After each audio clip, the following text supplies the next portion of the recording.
everyone. My name is Rahul Garg and today's topic is vertical integration done by mobile phone manufacturing industry. Vertical integration. Vertical integration is a strategy that many companies use to gain control over their industrial value chain. This strategy is one of the major consideration when developing corporate level strategy.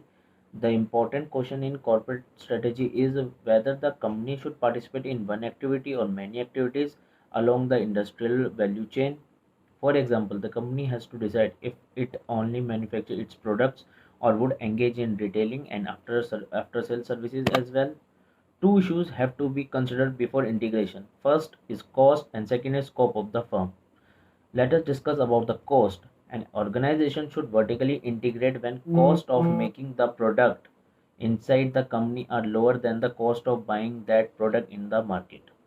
Scope of the firm. A firm should consider whether moving into new industry would not dilute its current competence. New activities in a company are also harder to manage and control. Definition of vertical integration. A vertical integration is a strategy used by a company to gain control over its suppliers or distributors in order to increase the firm's power in the marketplace, reduce transaction costs, and secure supplies or distribution channels. Forward integration.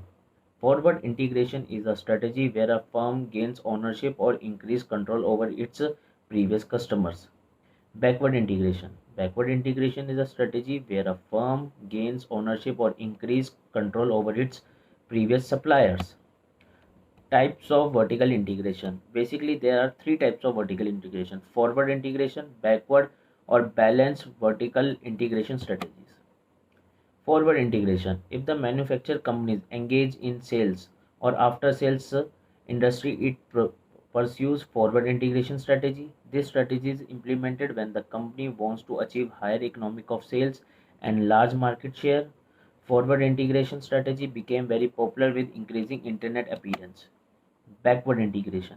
When the same manufacturing company starts making intermediate goods for itself or takes over its previous suppliers, it pursues backward integration strategy. Firms implemented backward integration strategy in order to secure stable put of resources and become more efficient. Backward integration strategy is simply a combination of forward and vertical integration. Advantages of the strategy: lower cost due to eliminated market transaction cost, improved quality of supplies, improved coordination in supply chain, greater market share, secure distribution channel, new competitors.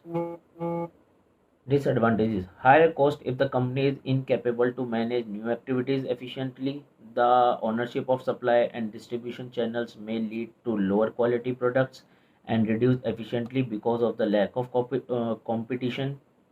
New competencies may clash with old ones and lead to competitive disadvantage.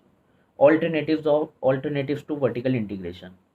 This strategy may not always be the best choice for an organization due to lack of sufficient resources that are needed to venture into a new industry.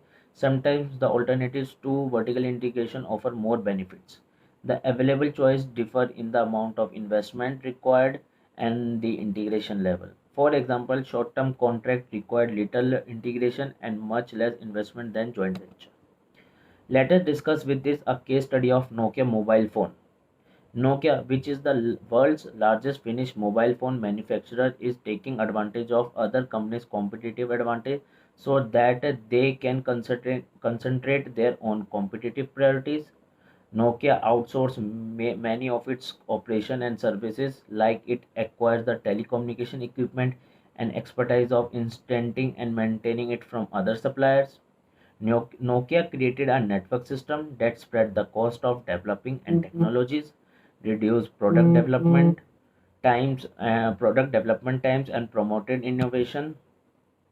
During the late 90s, there have been a technology introduced such as ATM and as well as WAP and operating system such as EPOC and Bluetooth application.